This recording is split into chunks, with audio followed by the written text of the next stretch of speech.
Hey everybody, Lieutenant Joe here for the Blue Heart webcast. So the title of this particular little get-together we have here is Another Death in Minnesota.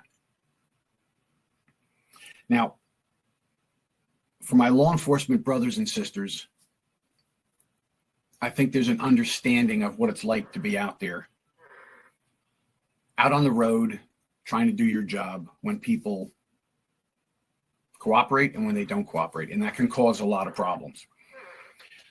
But I know a lot of people watch this and other programs that I do because they're trying to have an understanding of what happened here. You know, a lot of people begrudgingly might look at the death of Renee Good in her confrontation with the ICE officers as being really difficult, unnecessary, but understandable. She did try and hit the guy with a car. He's allowed to protect himself, and she ended up dead.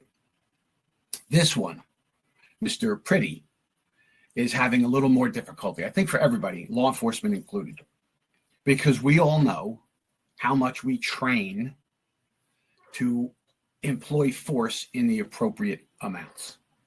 Now, first of all, the reality here is this. This is a terrible tragedy, as it is any time someone dies in a confrontation with law enforcement, whether it's justified or unjustified. It's a tragedy for everyone involved, and this is too. I would much rather Mr. Pretti be home right now with his family or in the hospital taking care of people who need care. I think we have to all say that in the beginning.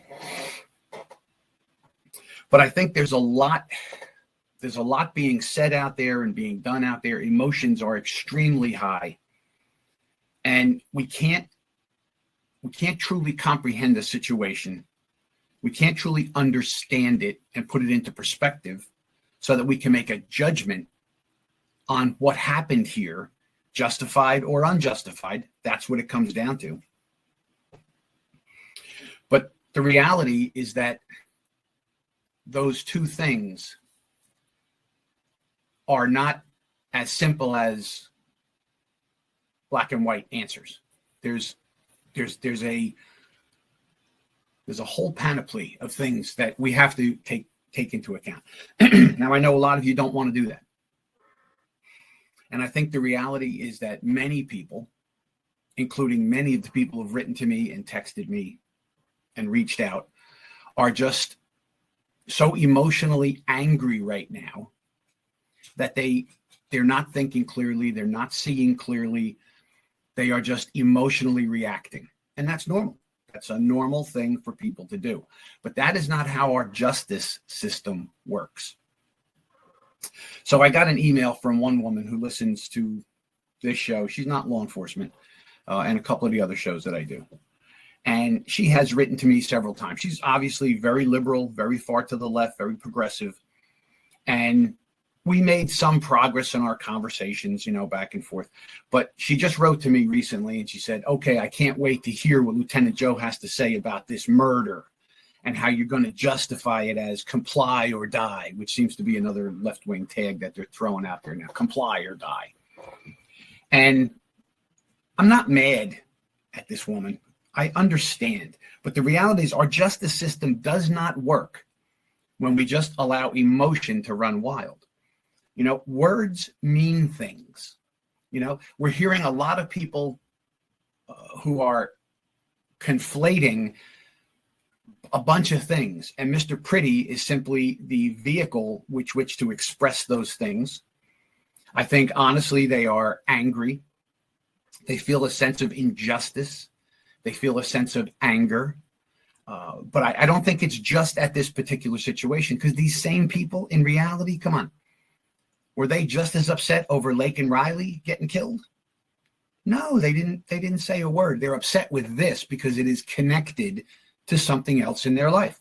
And that thing that it's connected to is their hatred and disagreement of President Trump and his policies, and it's Trump derangement syndrome to a large degree. Now, I thought that was a funny term that people came up with a couple years ago. But the more I've looked at it, the more it absolutely is true. People are psychologically damaged by this hatred they have for Donald Trump, and therefore it colors everything they see. And sometimes they can't see clearly. I see all the comments now. People I know, people I went to school with that I thought were pretty reasonable people. They're on there going, okay, you MAGA animals, you Trumpers, let's, look at this now, what you caused, right? So right off the bat, they're not talking about the interaction between Mr. Pretti and law enforcement and how it went right or it went wrong. They're throwing out there, you MAGAs, you Trumpers. So it shows that connection very, very clearly. And I know a lot of people don't want to hear that. They don't want to look at themselves and say, well, I'm reacting because of this. There's a sense of injustice that this wasn't right. And like I said at the beginning, anytime something like this happens, it's horrible. It's horrible for Mr. Pretti, for his family, his friends, for everyone who knew him and loved him, that he's gone. He's dead, right? But the law and justice demands that we remove emotion from the situation and we review it for what it is. And it'll come out. The facts will bring out what happened here. So there's a couple of choices. So first thing I'm going to do is we need to understand the words. Words are important. So my book, The Investigation, because I'm talking about criminal investigation, and in this book, I use a homicide that I investigated as the learning tool, as the vehicle to move the learning. Well, one of the first things I did in this book is I figured we have to understand the words. We have to understand what words mean. And I don't like to read out of things, but, one of the first things I put here is homicide. What is a homicide? Well, homicide recognizes that there are different kinds of killing of people. So, and then I break them down: murder, manslaughter, justifiable homicide, excusable homicide, homicide by misadventure, negligent homicide, reckless homicide, vehicular homicide, all of these different kind of things. And you say, well, how can that be? It's murder. And this is where the problem comes in. Murder is a very specific thing. And people want to believe that. And this is where I think people are connecting their anger, their Trump derangement syndrome, their hatred of Trump and conservatives and conservative policy and all that it means. They're connecting that to this incident. So as an investigator, as a human being, I have to look at this situation without emotion and try and figure out what happened here. So people screaming and calling it murder. It's murder. It's murder, because we don't really understand words. People aren't in court. They aren't, lawyers parse things into 1,000 different things. Our law does that as well, because there are different examples. If somebody was trying to break into your house and you protected your home by killing that person, is that a murder? No, the person's still dead. You did it. But was it a murder? It's not a murder, because there are different motivations that go along with the things that we do that determine what something is. So again, I'll go to the book, The Investigation, and the first one I put in there, first definition besides homicide, is murder.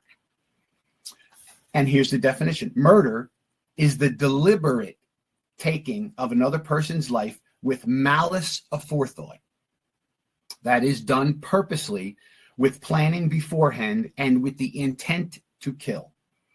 This motivation must be established at trial for the finding of murder in the first degree in most jurisdictions. It is malice aforethought that distinguishes murder from other forms of homicide.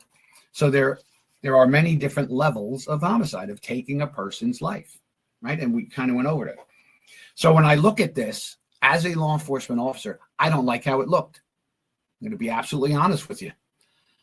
I looked at the Renee Good death, and I saw there was a lot of contributing factors, but it was inevitable what was going to happen once she decided, she made the decision to put that car in gear and go forward towards the officer, that getting killed, getting shot was a distinct possibility for her, and that's what ended up happening. In this case, when we watch the videos and we see what took place, we saw an encounter where ICE was doing, actually it was Border Patrol, was doing a job, my dog is even concerned about, was doing a job, a particular job. They were trying to make an arrest. They have a legitimate task at hand. It's lawful. They are law enforcement officers. They have a legitimate task to take someone into custody, to arrest someone, right? And that doesn't mean when it's convenient for the person, or, you know, when they have to go to a picnic, or not before they go to church. The reality is, if someone is wanted, they get arrested when law enforcement can find them and take them into custody. So in this particular case, they were doing an operation, the law enforcement personnel, Border Patrol. Mr. Pretti was there, and a woman got shoved and pushed out of the way. Why did she get shoved and pushed out of the way? Because she was in the way of the officers. We can't go around that. We can't get around that. I am a proponent. Protesting, I think, is legitimate. You don't like something, you protest. There's things I like to protest. But the reality is, you have to protest in a particular way. Otherwise, everything's out of control. So you protest, you stand on the sidewalk with a sign, you yell and scream, you bang your drums, whatever it is you want to do. You do not interfere with law enforcement officers doing their work. You don't stand in front of them. You don't get in their face. You don't spit at them. You don't throw rocks and bottles and chunks of ice. You don't wave your hands at them. You don't touch them. You do not interfere with their arrest. You don't do that. If you do all that, you're wrong, and those are crimes that you should be held accountable to. That being said, I watch this video and I see this start to unfold. Woman gets shoved. Mr. Pretti is there. He doesn't like it. He thinks it's inappropriate. He goes in to try and help this woman. He puts his hand on the officer. A scrum involves, and I like that they talk that out. It's scrum. Okay, it's a conflict. Now you have multiple officers there because they need to have multiple officers, because the politicians in Minnesota will not have the local police assist the federal law enforcement. Therefore, they have to do two jobs. They have to do their arrest job and crowd control and riot control and protect themselves from the crowds, which have shown they will be violent. And I know some of you right now, especially people on the left, you already can't see through your anger and your upsetness. You're already screaming, you're justifying it. I haven't said a word yet about whether I think it was justified or not. I haven't said a word about that. I'm trying to lay the groundwork of clear thinking looking at an event like this. Okay? Juxtapose it with the Laken Riley murder. Now, that was a murder. This young man targeted this girl, assaulted her, and then purposely took her life. And that was his intent, to take her life, to keep her quiet. He murdered her. That was his intent when he went out there, to find a victim, right? This case, we have officers doing a legitimate job and citizens who have been enraged that they don't like the law being followed. And that's again, we got to follow it back. What is it they're so upset about, that rapists and pedophiles are being arrested to be removed from the country? Well, it's not that they like rapists and pedophiles. They don't like that illegal aliens are being removed. They think they should be allowed to stay. So that's firing them up. They don't care what the law is. They think these people should be allowed to stay, and ICE is illegitimately doing that. Plus, they've been told their anger, their upsetness, their rage has been fed by politicians who see benefit in doing that. All right, so I'm getting off, but I want to make sure that we're still on the same page here. So Mr. Pretti goes over and interferes with the officer. He didn't like the woman being shoved. He didn't think it was right. That's unfortunate. That's something you take up in a court. Did the officer shove the woman inappropriately? He'll have to pay a penalty for that if he did the wrong thing. So she gets shoved. He goes to try and help her. Now, in the moment, there's a reason they call it fog of war, the heat of battle. Unless you've been there and done it, you have no idea what that's like. You just don't. People think they do. How many armchair quarterbacks do we have watching? Well, I would have done this. I would have done that. They never should have done this. Is not the right. Unless you've been in the middle of one of those things, one of those potentially bad things, you don't know what it's like. You don't know how it feels. You don't know how it changes your perception of things, which is the next thing we want to look at.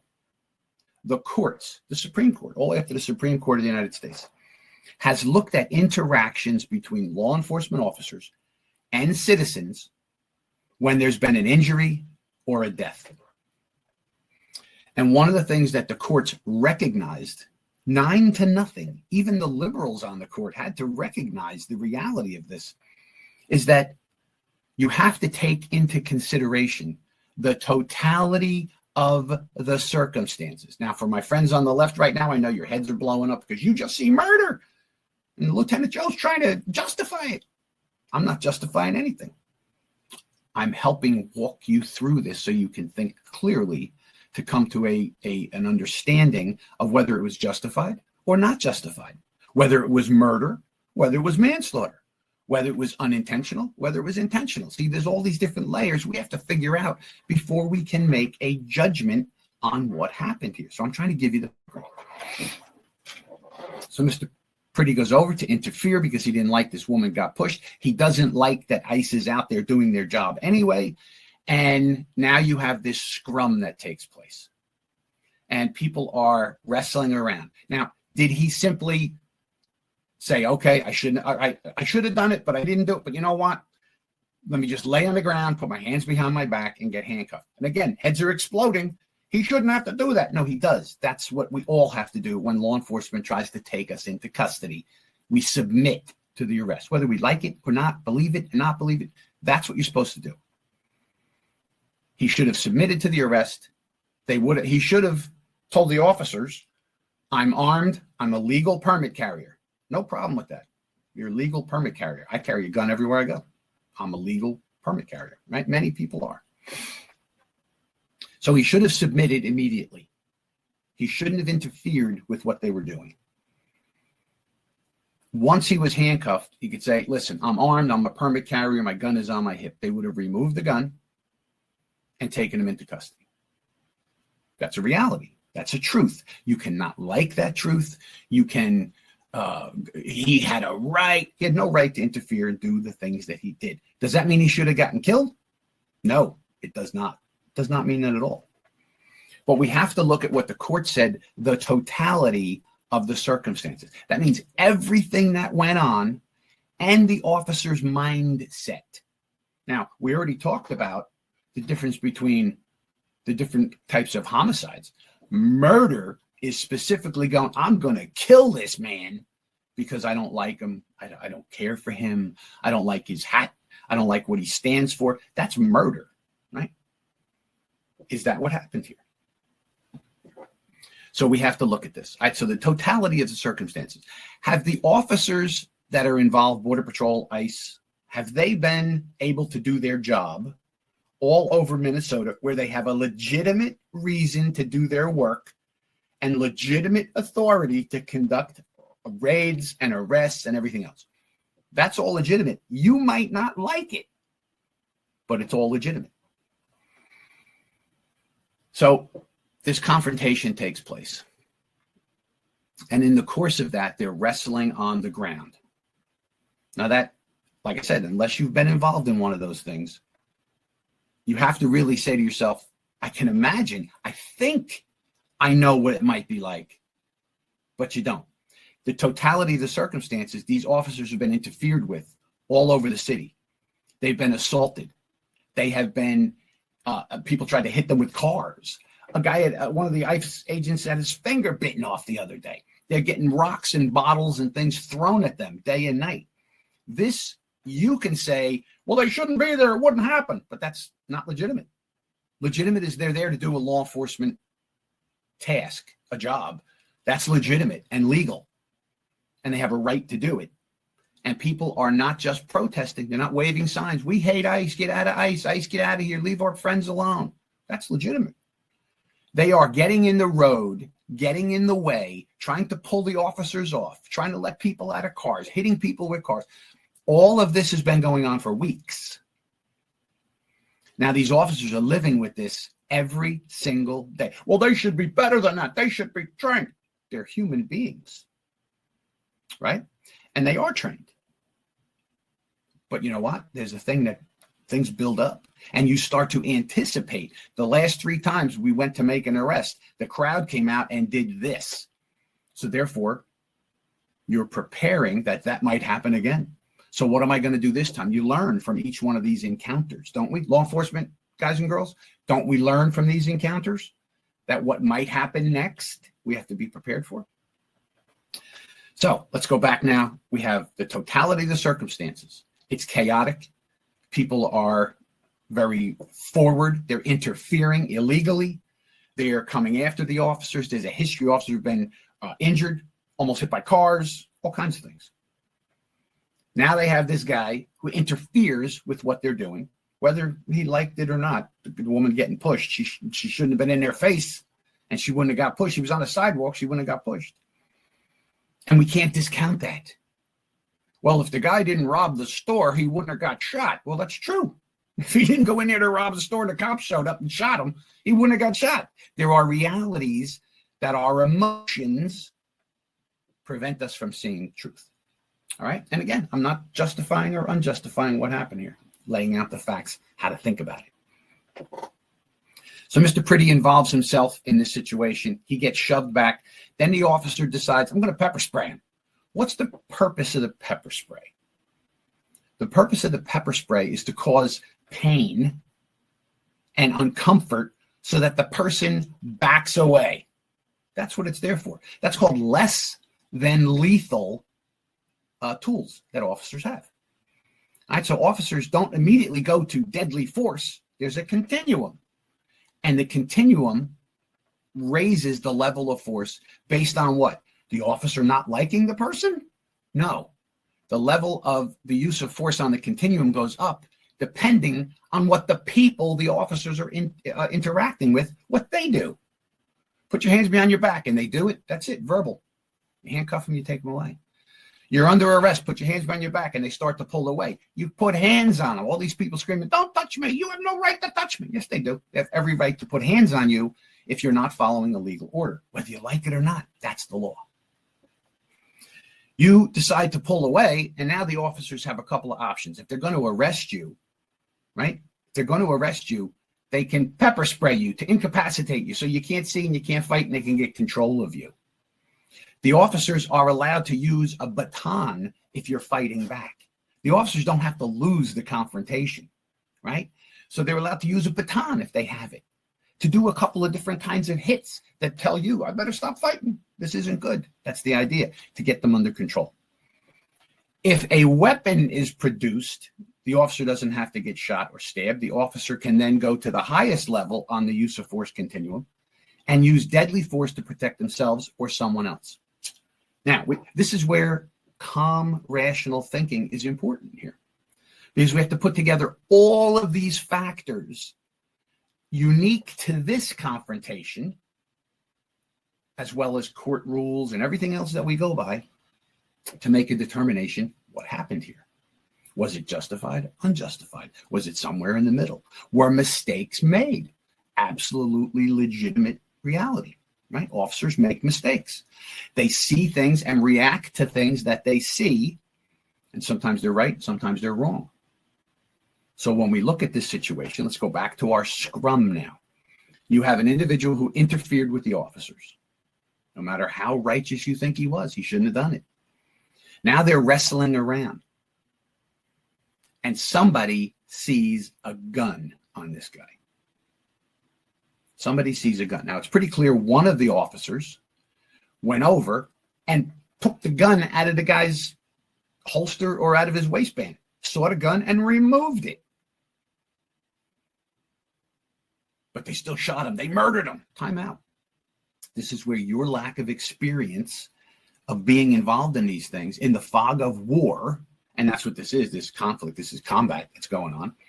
Now you got somebody in the video screaming, gun, gun, gun, which means telling all the officers, not that the cops got guns, we all know that the person on the bottom of the pile or the person resisting or has a weapon. You have now increased the danger to every one of those officers. Right? Whether you like it or not, that's the truth. So somebody sees the weapon. Now, in that conflict of taking him into custody, trying to get control of him, an officer saw an opportunity and took the gun away from him. Apparently, the other officers did not see that. That's what it looks like. Now, we'll see body cams, we'll see officer statements, we'll look at 72 different angles here, and we'll have to make a determination of what actually happened without the emotional, they killed him, they executed him. No, they did not. They did not do that, I can tell you. Whether they were justified or not, that's what we're going to find out. But in this case, the officer takes the gun and goes away. It looks like, it appears that as that officer was walking away with this Mr. Pretty's gun, that the gun went off, the gun fired. Now, I've seen videos with that same exact model of gun that shows you can have the gun fire without pulling the trigger, apparently. Now, I don't know if that's true or not. I've seen videos where I have an expert, a guy who claims to be an expert, he's got that gun, he loads it, and he's pushing on the slide in the front, and the gun goes off like 6 times in a row. Maybe that's possible. Reports on the news that that gun is prone to functioning, shooting a bullet without pulling the trigger. It could be a design flaw, it could be whatever. I don't know.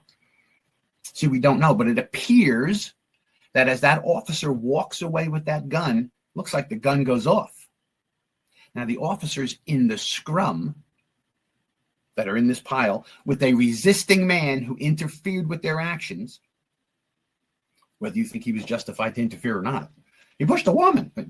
That's terrible. The officer should be held accountable if he did something wrong pushing that woman. But that doesn't mean you get to jump in and interfere with the officers. Right?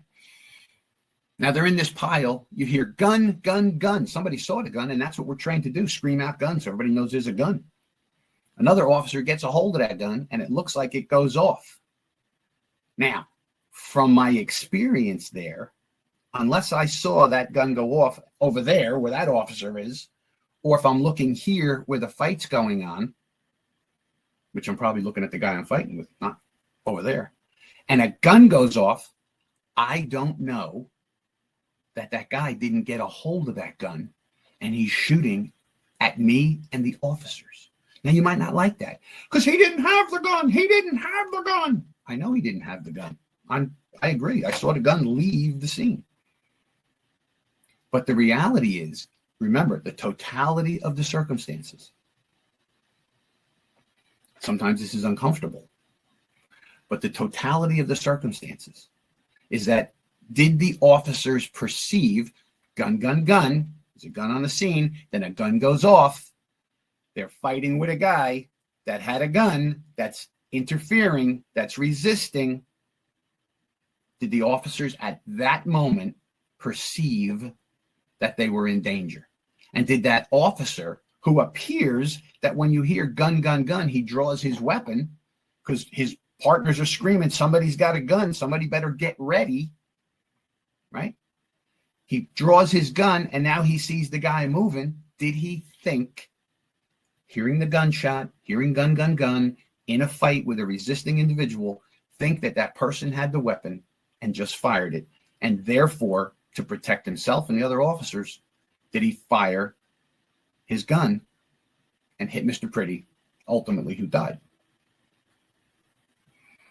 This is the reality of having to look at this situation, not just by the outcome, but what led to it. Does that mean it's not a tragedy?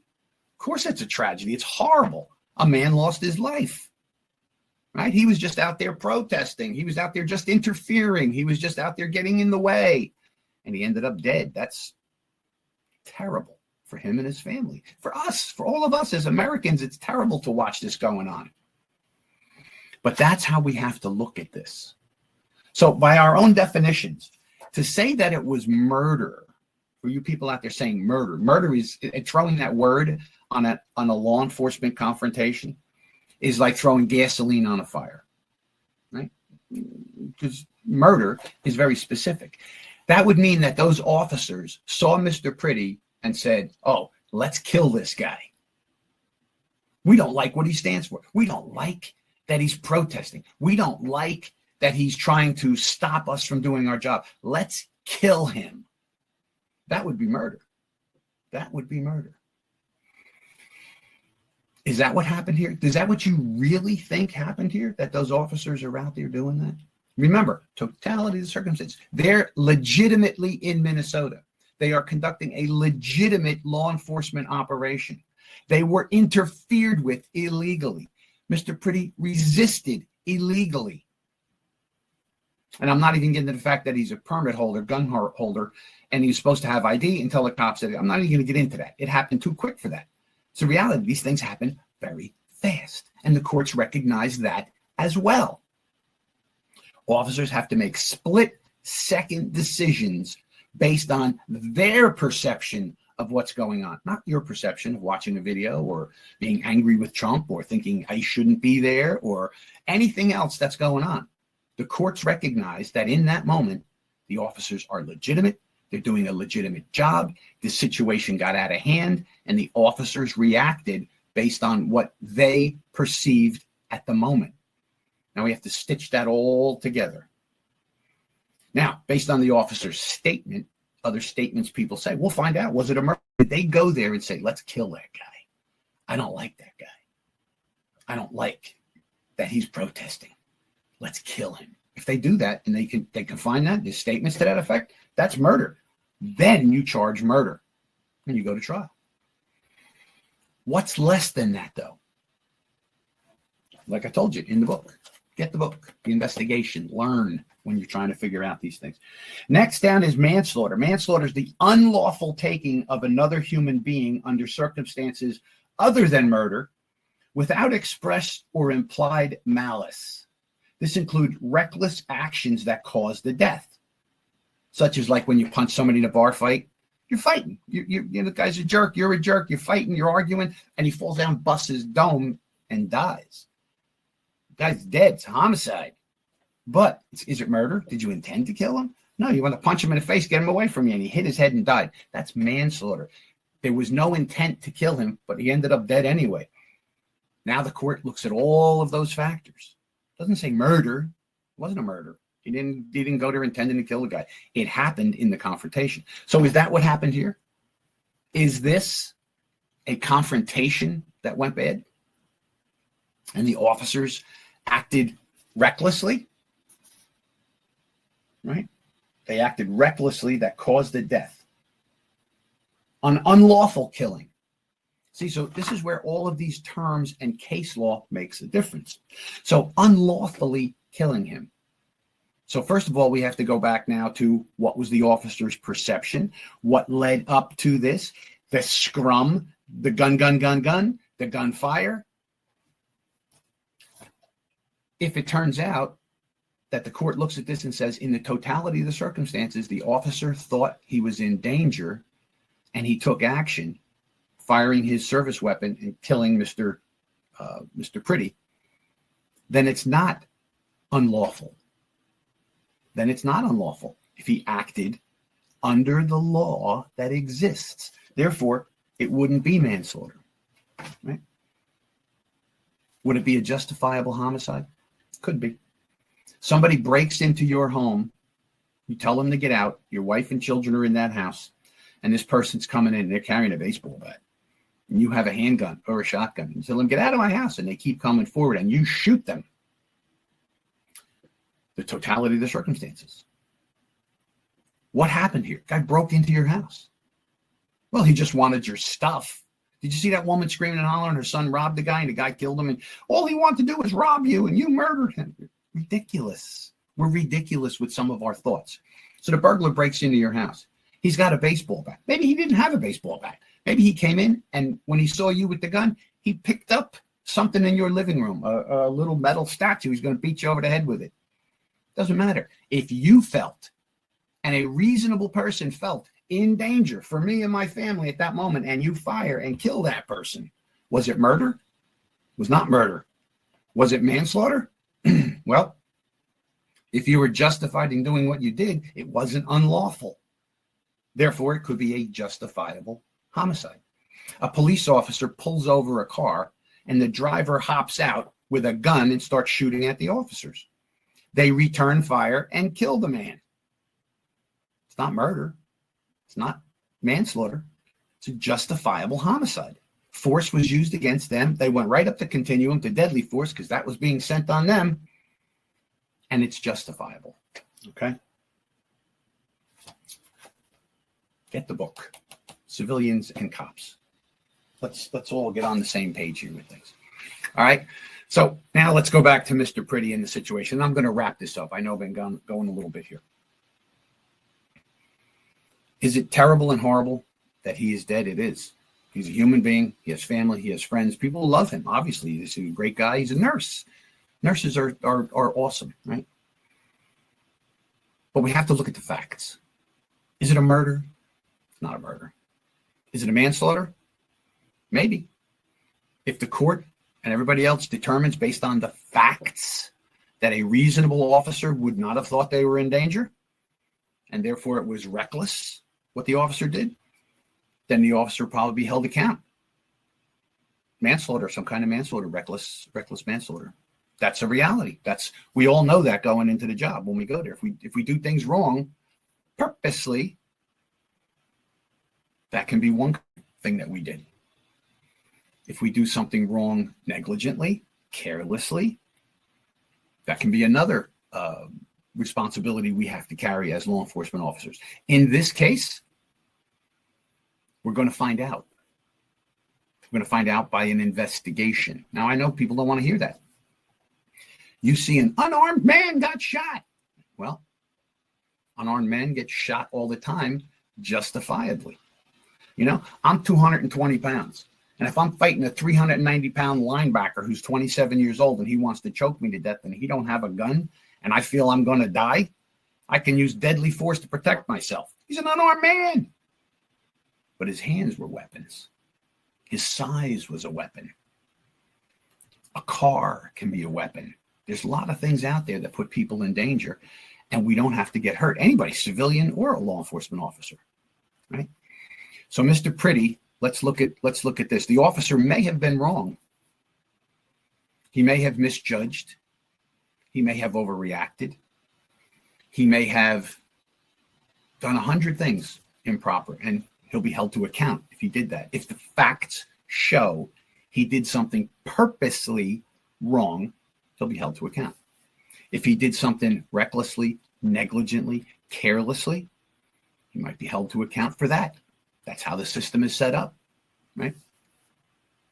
He also might be found, based on the totality of the circumstances, that he thought his life and the life of his partners was in danger, and he took action to protect himself and those officers. And unfortunately, horribly, Mr. Pretti is dead. Now, I wouldn't want that to happen to somebody in my family. I wouldn't want it to happen to me. But let's look now at the next thing that's uncomfortable, especially for my friends on the left, who right now the smoke's coming out of your ears, you're babbling, you're spitting foam up at the mouth. I understand. I've talked to you many times. I've emailed and talked to you in person. These are facts. This is reality. I don't like it that this man's dead. You don't like it. Doesn't take away from the reality that the officers were there legitimately to do a legitimate job. They are law enforcement officers, and citizens have a duty to comply with law enforcement, not interfere, not get in their way, not harass them. You can protest, stand on the side with your sign and wave, you hate everybody in the world. Doesn't matter. You're allowed to do that, and I support you. Do not get in the way of law enforcement. It's dangerous. Things can happen purposely, accidentally, right? And people can end up dead. So let's look at Mr. Pretti. And again, I have great sympathy for him and his family, and my whole country I have, and for the officers. He could have been protesting on the side of the road. He didn't like that woman got pushed. Well, I didn't like it either. I don't like to see a woman pushed and shoved. I've ever watched 1,000 of those videos where the officers are shoving these people out of the way. I've been in those scenes where people get in your face. They're coming at you. Well, you don't have to take a beating. You don't have to be harassed. You don't have to be impeded with. You have a job to do, a legal job. You shove them out of the way. That's probably the least you could do when someone's right on top of you coming at you. Shove them out of your way. Maybe they'll get the idea. When that didn't seem to work, when Mr. Pretti kept coming, now the officer sees him with this woman. What's going on there? Is he wrestling with it? What? So they try and pull him off. This guy is out of control. Let's pull him off. Right, wrong, or indifferent. That's what it looked like to me on the video. Mr. Pretti is now with this woman, and is he helping her? could have been helping her, could have been picking her up. I don't know what their situation was. The officer decides, okay, pepper spray is the answer. Let me spray these people, back them up, and that'll be that. And he sprays them and backs them up. Then they made the decision, for whatever reason, and we'll find out, that they were going to take him into custody. Did he submit to being arrested? Doesn't look like he did. Looks like he resisted. Now, why? Maybe because he had pepper spray in his face and he was disoriented. It's possible. Maybe he was just so angry with ICE for doing their job that he doesn't think they should be doing. Maybe because the mayor told him, you should stand up to these people. So he's going to fight. Whatever, he fought. He was down on the ground. He's carrying a gun. The officer sees the gun. An officer removes the gun. Gun goes off. An officer maybe, I don't know, whether he perceived that the gunfire was coming from the bad guy. Maybe he didn't see the gun was taken away by the other officer. There's gunfire on the pile. Well, it's not the other cop shooting at you. It's going to be the bad guy. Right? In this case, Mr. Pretti was the bad guy because he was resisting and impeding. And the officer took action. Now, ultimately, that action will be defined by a court. And if the court finds the officer acted purposely, negligently, recklessly, the officer will be held to account by the laws of our nation. And he will have a trial. People will determine, was he right or wrong in doing what he did? Either way, it doesn't bring Mr.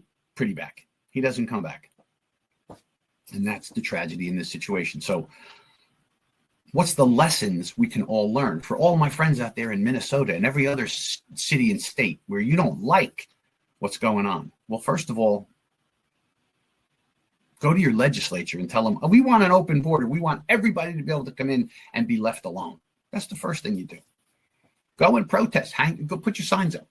Let everybody in. Everybody's a person. There is no illegal person, right? Whatever you want to say, do that. Do not go out into the street and impede a law enforcement operation. Do not get in the middle of it. Do not go in and scream and yell in the face of officers that are conducting their work. Do not try and pull people out of cars. Do not try and pull the officers away.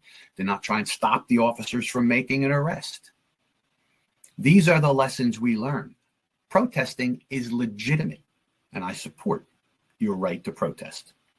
I think most officers do. We're constitutional kind of people. We live and breathe. We walk the Constitution every day. But don't interfere with law enforcement. Don't get in the way of law enforcement. Don't impede them. Don't hurt them. Don't put your hands on them. And if we do that, the chances of us getting injured or killed by law enforcement is almost zero.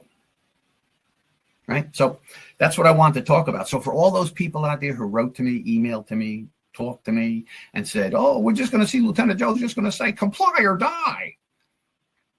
You're not really thinking clearly. You need to ask yourself, why am I not thinking clearly? I disagree with this. I don't think these Trumpers, these MAGAs. Well, if you're thinking like that, you're not thinking clearly. And if you're not thinking clearly, how can you make a judgment on anything? So ask yourself, why am I so upset? Am I upset because I really want people from all over the world to be able to come here without a problem? That everybody should be able to come here. I believe that. Then you vote for people who are going to give you that. Right?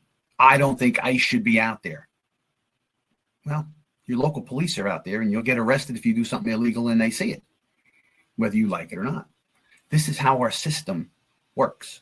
You work through your legislature to change things. You don't go out and get in the way of the cops. Very simple. If Ms. Good got out of the car when she was told, if she wasn't blocking the road, she wouldn't have come in contact with the ICE officers. If she had gotten out of the car when she was told to get out of the car, she wouldn't have had a bigger confrontation. If she didn't drive towards the officer and hit him with her car, she wouldn't have got shot. Unfortunate all the way around. If Mr. Pretti had been on the sidewalk and protesting, legitimate, the minute he stepped in to the road and got in the way of the officers, put a hand on the officers, tried to interfere with the officers, that led to the cascading set of events, Terrible. That led to the confrontation that led to his death. Now, I'm not saying he's responsible for his death. We're going to find out. The courts are going to tell us, was the officer right or was the officer wrong? I wasn't on the scene, but I've been in those kind of scrums. I know what it's like. I know what that fog is like. The court takes that into account. As terrible and tragic as it is, if he stayed on the sidewalk and waved his sign and screamed and hollered, and I know he didn't have a sign saying, could have had a sign, right? He'd be with his family and friends today. So there's our lesson for everybody out there. You want to protest, go do it. Don't commit crimes while you're doing it. Don't interfere with the police. All right. And I'm sorry if that hurts somebody's feelings, but that's how I feel about it. And I hope that we come to some kind of a resolution of this quickly and we understand going forward. The politicians there, the first thing you should do is turn around this sanctuary nonsense of saying you're not going to support the law. You're not going to support law enforcement, and get out there and help the officers do their job. You don't agree with it? Change the laws. All right. This is Lieutenant Joe for the Blue Heart webcast.